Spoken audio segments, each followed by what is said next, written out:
I think I bit off a little more than I can chew with this project, but let's see how it turns out. My house needs a TV console table, and my wife is tired of the television being on the floor. High maintenance, I know. The only problem is the design she wants is something I've never built before. Not only that, but I literally don't know if I have the skills to build it. So that's where we're starting. First obstacle, I had to make this jig that I saw on Lincoln Street Woodworks channel to make these interior cabinet dados with my router. I have to say it worked great. There were so many of these little tips and tricks I needed to learn for this project in order to even have a chance for success. My wife wants dark wood, so I said, perfect. I now have an excuse to make it out of walnut. She asked how much it would cost, and I was honestly giving her my best guess, which was $300, but the final price was, well, just a little more than expected. Okay, it was a lot more, but I'll tally it up for you in a little bit. Because this cabinet is more advanced than anything I've built thus far, I knew I wanted to use walnut plywood for as much of it as I could, because plywood is already a perfectly flat panel, and trying to make perfectly flat panels out of hardwood is a little tougher. And since the plywood edges are a little ugly, I used hardwood edge banding to cover them up.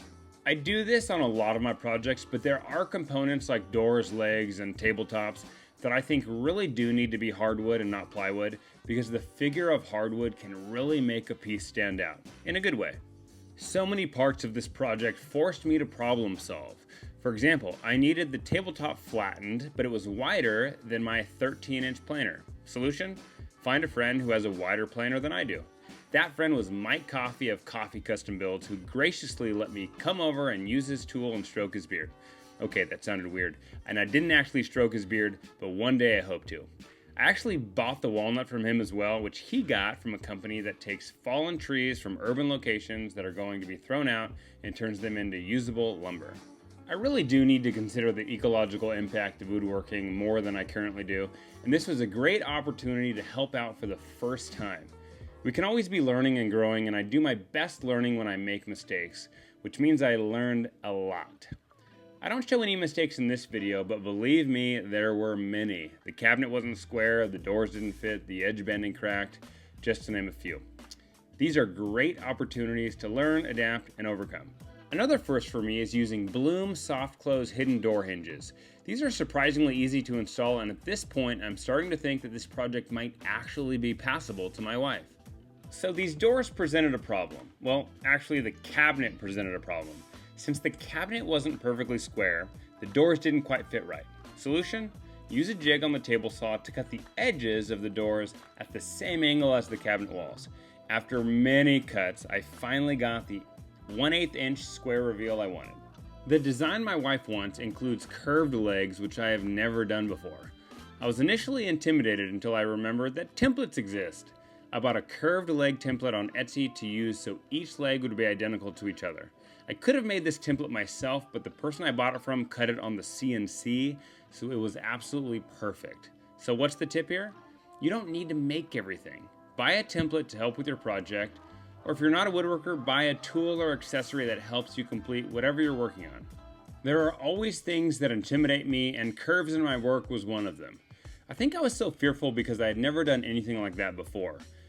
But I realized something in my life. Sometimes the things that scare or intimidate me bring me the most joy when I accomplish them. I didn't think I could help people reach their fitness goals. Then I became a personal trainer and love it. I was terrified of public speaking. Then I became a PE teacher and speak to hundreds of students each day and feel energized afterwards. I never did curves until now, and look at how curvy they are. Okay, it's just a tiny curve, but it's a step. Don't be scared, just do it. One thing I've learned about woodworking is how much screws and glue are used in projects and how little nails are used. Before I started building projects, I thought nails were used like all the time. But I rarely use nails in my projects, and the only kind I do use on occasion is pin or brad nails, which you'll see later in this build. A lot of time I only use wood glue because it's so dang strong.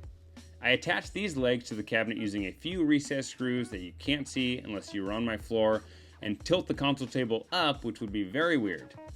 This right here is a great use for pin nails because it gives the back panel some strength, and this side will be up against the wall so the small nail heads will not be visible.